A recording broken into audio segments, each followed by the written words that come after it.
मैंने भी सुना है, वो लोग मुझसे बार बार पूछ रहे हैं, कल भी हुआ था, पहले भी हुआ था, 2-4 महीने पहले भी आया था, 2-3 महीने पहले भी मेरे को सामने एक तरह की बात आई थी, तभी मैंने एक ही बात कही थी कि मेरे से इससे कोई संबंध नहीं है, और ना ही इस तरह की भाषा मैंने किसी को इस्तेमाल करी है, ना कोई मेरा मकसद रहा है उससे कोई कि मैं किसी को, मेरे जिलाधिकारी मेरे अधिकारी हैं। और स्वास्थ्य विभाग, जैसा आप जानते हैं कि स्वास्थ्य विभाग एक ऐसा विभाग है, जब तक इसमें मजिस्ट्रेट पावर हमें ना मिले और हमको पुलिस पावर ना मिले तो हमारा काम चल ही नहीं सकता, चाहे वो क्लिनिक का हो, चाहे प्राइवेट हॉस्पिटल्स का हो, चाहे पोस्टमार्टम का हो, चाहे लॉ एंड ऑर्डर्स का हो। जैसे जैसे हम इनके साथ रहते हैं, वैसे वैसे इनका साथ हमको बराबर चाहिए होता है। देखिए, सरकारी और आपके बीच अगर इस तरह का जो मिसकम्युनिकेशन अगर आए तो इससे जनता पे गलत मैसेज जाएगा। हम मैं वही बता रहा हूँ कि अभी मैं आज मीटिंग में गया था, तो वहाँ मीटिंग चल रही थी सीएम डैशबोर्ड की, वहाँ डीएम साहब मेरे से कह रहे थे कि आप तो एआई हो गए हो। मैंने कहा सर ऐसा है, तो मुझे भी सुनने को तो मिल रहा है कि अभी तो जिंदा हो, आप तो बैठे हो, तो इस तरह की बात हुई, फिर उन्होंने मुझे कहा कि आप जाओ से। तो ये आपको और मेरे हाथ लगा के हाथ पे मुझे ये तो मैं तो चला यहाँ से निकल। जो जो जो जानकारी वगैरह आपको आपको विस्तार से हो, उसके बाद से ट्रेंड आपको क्या हो। स्टैंड क्या है अभी मेरे, सीधी सी बात है भाई, मैं आज सीएमओ हूँ, शासन का जैसा आदेश होगा वैसे मुझे मान्य होगा।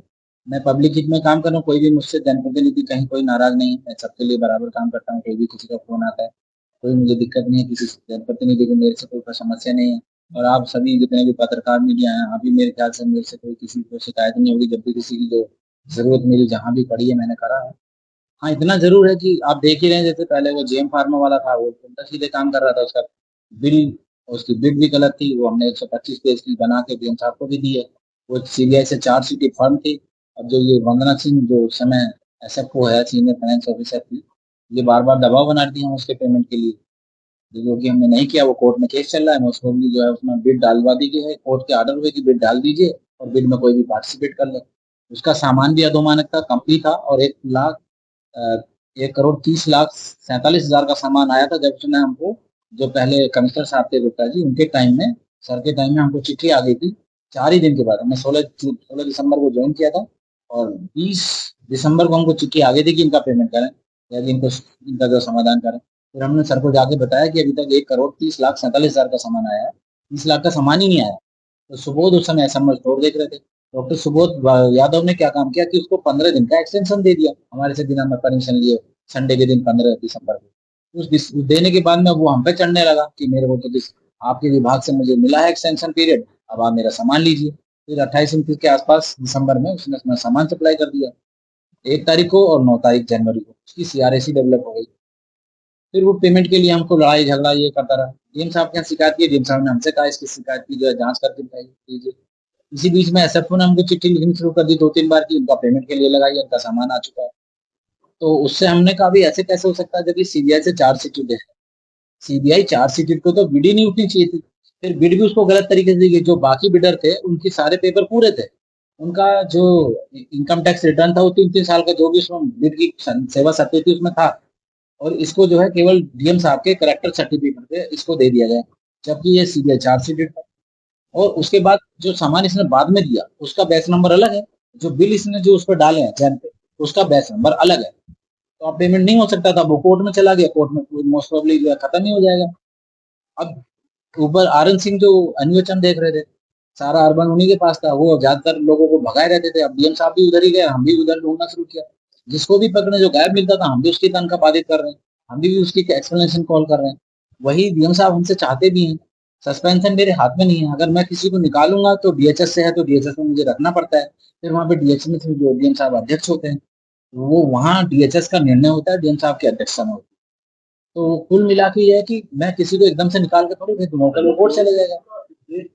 अभी सभी ने, तो बात है बिल्कुल में नहीं अभी देखो हुआ क्या है कि जितने भी ये इस तरह के थे जो वहाँ चोर बाजारी कर रहे थे, मक्कारी कर रहे थे, घपला कर रहे थे, जैसे डॉक्टर सुबोध हैं, उनको वो क्लिनिक रजिस्ट्रेशन देख रहे थे, आप लोग मुझसे ज्यादा जानते हो कि अब तक कैसे चल रहे थे। एक भी हॉस्पिटल की हमको फाइल नहीं मिली, ना हार्ड कॉपी ना सॉफ्ट कॉपी। हालत ये है कि सब फर्जी तरीके से ऐसे ही चल रहे थे किसी के। अब उन पर हमारा ये सिद्धांत है कि जहां भी किसी भी हॉस्पिटल का रजिस्ट्रेशन रिन्यूअल आ रहा है, हम अपनी टीम को भेज के उसके पहले चेक करा रहे हैं, उसके पेपर चेक करा रहे हैं, उसके डॉक्टर्स के चेक करा रहे हैं, उसका पॉल्यूशन चेक करा रहे हैं उसका, अगर फायर का एनओसी नहीं है वो चेक करा रहे हैं, बायोगैस का एग्रीमेंट है कि नहीं है, उसको कराने के बाद जब पूरा सही है तो उसका बराबर काम हो रहा है, बराबर करा रहे हैं, तो वो काम चल रहा है। लेकिन जब सुबोध वगैरह के टाइम में, सुबोध के टाइम में, सुबोध यादव के टाइम में जब ये काम हुए हैं, अब उसको, अब वो दोबारा से हमारे बीच में आने को तैयार है कि हमको ले लीजिए। हम उसको इसलिए नहीं कि उसने सारा घपला उसी ने फैलाया हुआ। आर एन सिंह वहाँ एनएचएम में जो लोगों को भगाए रहते थे, डॉक्टरों को महीना महीना उनकी तनख्वाह निकालते थे, तो आर एन सिंह भी यही काम कर रहे थे। सर आपको अब भी जैसे उनको हटाया, जेल भेजा, अब पुलिस लाइन में है, तो अब वहां पे उनको भी दिक्कत हो रही है। केजरीवाल वायरस में जो हाँ हाँ, प्रमुख सचिव साहब को जो है हमारे खिलाफ डीएम साहब ने। एलिगेशन आगे जी बिल्कुल। हाँ हाँ। ट्रांसपोर्ट को लेके नहीं नहीं, अभी मैं आपको बताता हूँ। अब ट्रांसफर तो जैसे इन्होंने नो दिखा दिया, उसमें नो किसी का है ही नहीं। डॉक्टर जो आर एन सिंह है उनको जेल में भेजा और जेल से बस पुलिस लाइन भेज दी, ठीक। जो डॉक्टर वहां थे वहां के वहीं छोड़ दिए, बस ये हुआ है। उसमें नो तो आलतू फालतू के दिखा दिए, जबकि किसी से मतलब ही नहीं है उसका। दूसरी बात, अगर मैं किसी को ट्रांसफर नहीं करूंगा तो मुझसे क्यों डरेगा, गलत काम कर रहा करता रहेगा, यही हुआ है इसमें। दूसरा, मेरे खिलाफ ये लगाया कि जो उस समय आयुष के डॉक्टर्स की पोस्टिंग थी, आयुष के हमने अपना एक्सप्लेनेशन दे दिया उस चिट्ठी पे। आयुष के डॉक्टर 17 लोगों की पोस्टिंग थी, 26 की, और उसमें 300 कुछ डॉक्टर्स आए थे जिनका इंटरव्यू हुआ था, फाइल बन गई। जब भी सीडीओ मैम के पास लेके जाए कि अभी मुझे काम नहीं है, अभी ये नहीं है, उनके डिले हुआ, उन्होंने वापसी कर दिया, कभी उसमें जो चेंज कराया, कभी कोई भाषा चेंज कराई। इसी बीच में नए डीएम साहब आ गए। तो जो आजकल डीएम साहब हैं, श्री जितेंद्र प्रताप जी, तो इसी इन्हीं के टाइम में वो फाइल इनके भी आए थे, तो इनको आ गई वो फाइल।